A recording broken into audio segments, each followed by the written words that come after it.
have a listen to these two and explain why Dr. Carolyn Clancy over here on the corner um, is probably sitting there thinking that these guys are just ridiculous and have no idea what's going on. But have a listen to this. Based. I mean, nothing starts off evidence-based. And then you try these different treatment modalities with psychedelics or faith-based stuff, and then you record that data, and that data becomes evidence. And then the evidence is reviewed by somebody else who's like, they check your math, and then it becomes evidence-based treatment, correct? That's the story of how the field progressed. It takes the point that he's making, and that these young ladies over here know, is that we can start a study right now, and it will not be evidence-based replicated in 10 years. And then it will be given to the VA. Research is so methodical when you're touching a human being. Yeah, but you got to ask yourself why, Morgan. Why? Because we don't want to kill anybody. Well, we don't want to kill anybody, obviously, but also is there institutional inertia that is fighting against this? Because if they touch something and it kills veterans, and they have not done longitudinal studies or replicated longitudinal They're killing studies, veterans left and they're right. going to be sitting in front of us, and we're going to hang them from the ceiling. They don't care. That's the challenge. Dr. That's where Dr. the Clancy's sitting there thinking you're ridiculous. But, so you're missing what I'm saying, sir. Obviously. So I'm a free fall jump master. It was one of the hardest schools I ever went to because they used to do this.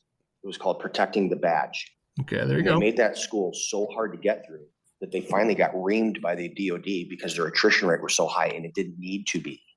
My point is, Mr. Luttrell, that somewhere in here, somebody's protecting the badge at the expense of the veteran, because it's statistically impossible if we spend $120 billion and have some of the smartest people in the world here, and it's not happening.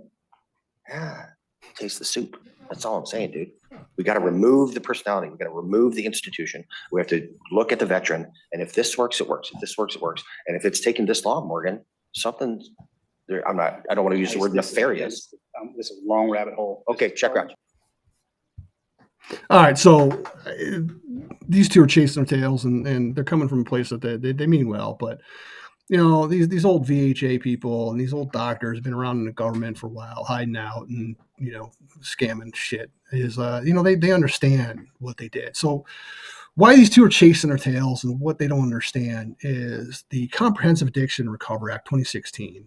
There's a lot of stuff that was passed in 2016 from the Mission Act and everything else, but the problem that they're fighting and the problem that they're running up against is specifically provisions from the Comprehensive Addiction Recovery Act. And regardless of how you feel about opioids or addiction or anything else, if you don't understand the mechanisms and how the CARE Act works, you don't understand how modern medicine actually operates and under what processes these researchers and these studies are actually occurring, because the Comprehensive Addiction Recovery Act gave them a very powerful mechanism in which to essentially lie about research, lie about outcomes, and hide bodies.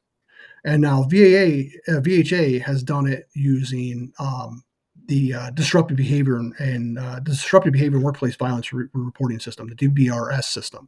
And that's what we're going to talk about next, is how these pieces come together. But when they're talking about evidence-based research and evidence-based and evidence, period, and they're on the right track, if anybody actually cares and really cares and wants to understand the veterans' suicide problem and issue, they should all be trying to get a hold of the disruptive behavior reporting system files, because this is not about violence or anything else. And you can read it for yourself within the VHA's own policy, is the DBRS system has become a comprehensive reporting system. In many cases, when the OIG is finding that the VA hasn't reported something and it kind of let them kind of slide on or wherever else, because those reports were supposed to be in the Joint Patient Safety Reporting System, it's because they put it in the DBRS system instead. Because by putting this stuff in that system, they're allowed to hide it. And not only that, it essentially creates this pseudo, if you're in that system already, then that patient is already at risk for something, and allows them to then use those provisions within the CARE Act to censor that patient's complaints at the point of care.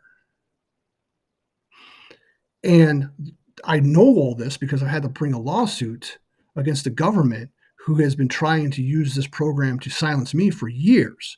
And they've used these provisions, such as like the VHA Directive 1112, to then lie to my congressman, lie to the White House, and state that my concerns have already been addressed, that my patient issues are addressed and are handled, and essentially blame me and accuse me of violence and accuse me of harassment for actually using the process in which to report. Well, there's other pieces to this product.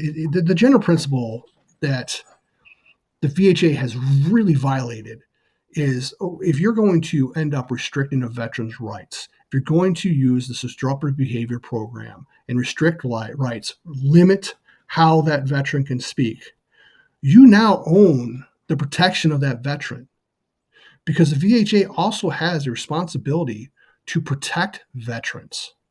It's part of their job, and it's actually part of the medicine's professions too. So the more they limit and restrict you under their clinical judgment, the more of an ownership over your protection, particularly at the VHA, they have. And they have been violating that for years and years. The program has grown. The disruptive behavior reporting system, reports by VHA employees against veteran patients, it has grown by 53,000% in just 7 years.